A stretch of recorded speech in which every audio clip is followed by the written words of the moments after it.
it's been a big fear of mine to think that maybe I can't learn, maybe this isn't something that I can do.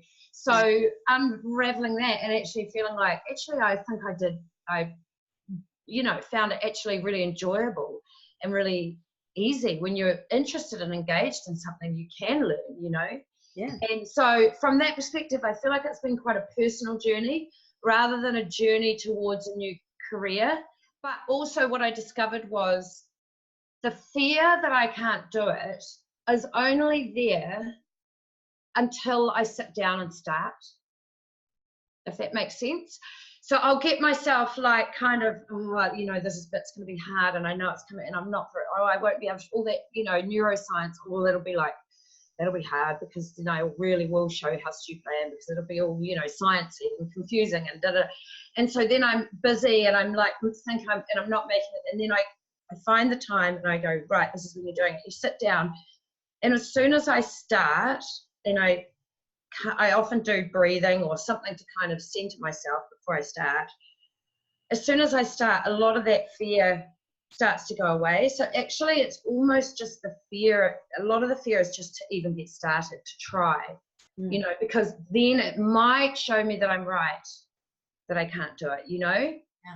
But actually every time it hasn't, it's actually done the opposite because I've actually been really proud of stuff that I've written and thought, actually, I also really enjoy the writing process, like the process of articulating what you're feeling and getting those thoughts out on paper. And so I get quite into it. And it's really enjoyable as I've started to be kinder to myself and as I've started to be able to be more vulnerable, because I always thought I was vulnerable because I would get emotional and be upset about something, but actually that's not what vulnerability is, But now I've realized for me, vulnerable is also just being able to show up, being able to say what scares me, being able to do all of these other things and be in the world in a different way, not be so worried about what people think of me. Like that is a huge burden that's gradually lifting and moving. And out of that comes more freedom to be creative. And I don't know why, but it just feels like I'm more connected to the way I used to be, and the creative energy that I used to have is starting to come back. Yeah. And somehow it's all connected. It's like the more honest, the more, I don't know, I'm just feeling like a different person. I just feel different. So it's good.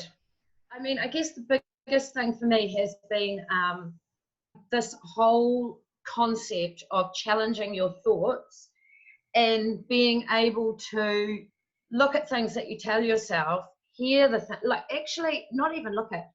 I honestly, truly think before I started doing this course a year and whatever ago that it was, I wasn't really even aware of my own thoughts. I don't think, well, I mean, I was, but not consciously like I am now, not to the point of being able to go, well, that's thoughts that are incorrect. I feel great. I have days where I just feel like $1 million. I just feel amazing, where I just feel like I could literally do anything. And I haven't felt like that since, I don't know, I can't even remember.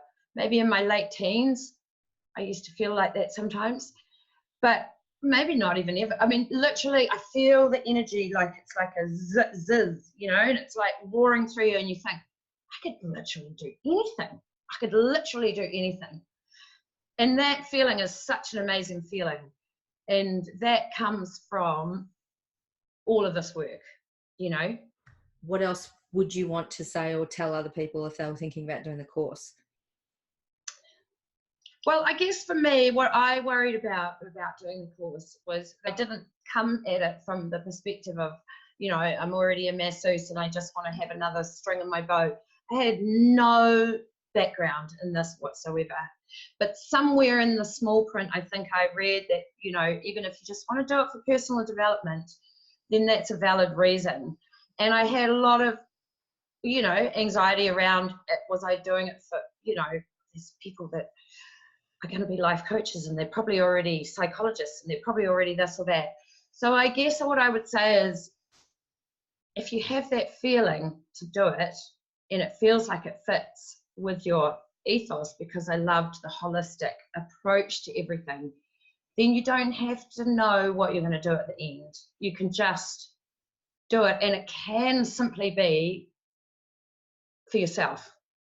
You know, I just feel way more confident about all of that learning as well. For me, that was a big part of the personal journey. You know, that won't be for everybody's story, but for me, that was definitely my story. You know, I'd never gone to university, never studied anything, absolutely terrified of studying, terrified. And I don't feel like that anymore at all. And so for me, it's not about becoming a life coach and having that title.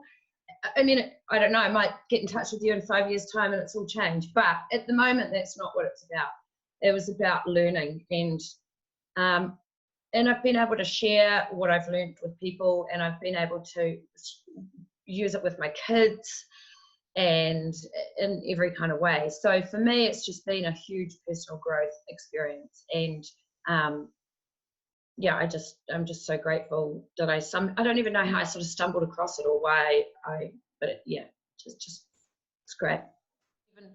Even if I don't become a life coach out in the world, I'm a life coach in my family now.